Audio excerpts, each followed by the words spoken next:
So now we are discussing eubacteria. Okay. So eubacteria or true bacteria are characterized by the presence of a rigid cell wall. Rigid means hard. Okay. They are not flexible. Okay. And if motile, a flagellum. Okay. They also have flagella. That is, flagellum means singular form of flagella. Okay. So we know also that protozoa, spermatozoa also have flagella. Okay, and this flagella mainly used for movement. Okay, for motility. Okay, now bacteria, according to NCERT textbook, they are of three types. Okay, so that is autotrophs, that is autotrophic bacteria, that is heterotrophs, that is heterotrophic bacteria. Okay, so autotrophs are two types: photosynthetic autotrophs and chemosynthetic autotrophs. Photosynthetic autotrophs means they use light for their synthesizing of food. Okay, this is cyanobacteria, that is also called blue-green algae. But there are also other examples of photosynthetic autotrophs bacteria. But these cyanobacteria produce oxygen, but other bacteria does not produce any oxygen. Okay, they perform anoxygenic photosynthesis. Okay, but cyanobacteria produce oxygen. That is the difference. Okay, now chemosynthetic autotrophs. Example: nitrifying bacteria, sulfur bacteria. Okay, so nitrifying bacteria means, suppose Nitrosomonas nitrosococcus, we know they oxidize ammonia to nitrite. Okay,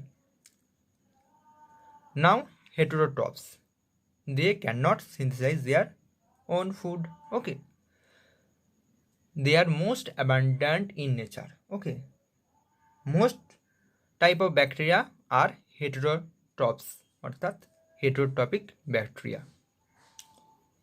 Now we discuss cyanobacteria. They have chlorophyll A, similar to green plants.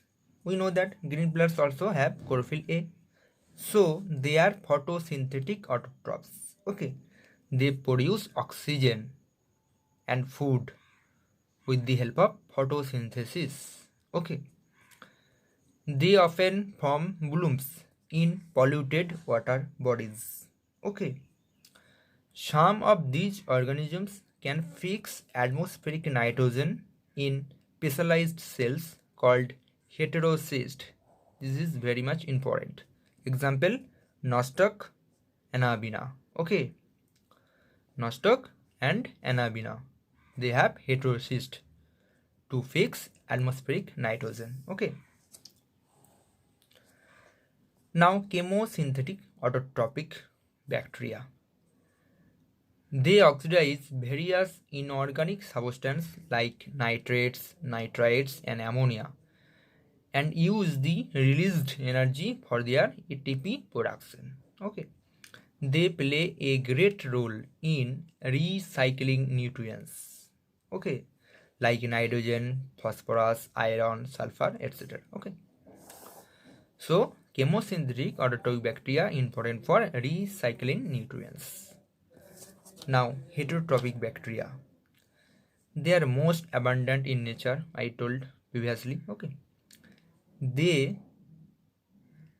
the majority are important decomposers. Okay, that is, we know that decomposition means breakdown of dead elements. Okay, so they perform decomposition, so they are decomposers.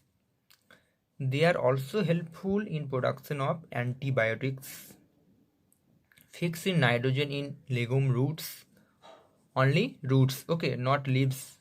Okay, making curd from milk, etc. Some are also pathogens, that is disease causing. They causes various disease. Okay, cholera, typhoid, tetanus, and most importantly, citrus canker are well-known diseases caused by different bacteria. So these diseases are caused by different bacteria, including citrus canker. Okay, this is important. Now, reproduction of bacteria, that is mainly by fission. Fission means dividing one body into two. Okay, that is also called binary fission. Sometimes they produce pores in unfavorable condition. Pores are thick wall formation, okay, to protect them, okay, from this unfavorable condition. Okay, they also reproduce by a sort of sexual reproduction, that is also called conjugation in bacteria, by adopting a primitive type of DNA from one bacterium to the other. Okay, this is also called conjugation. Okay, thank you.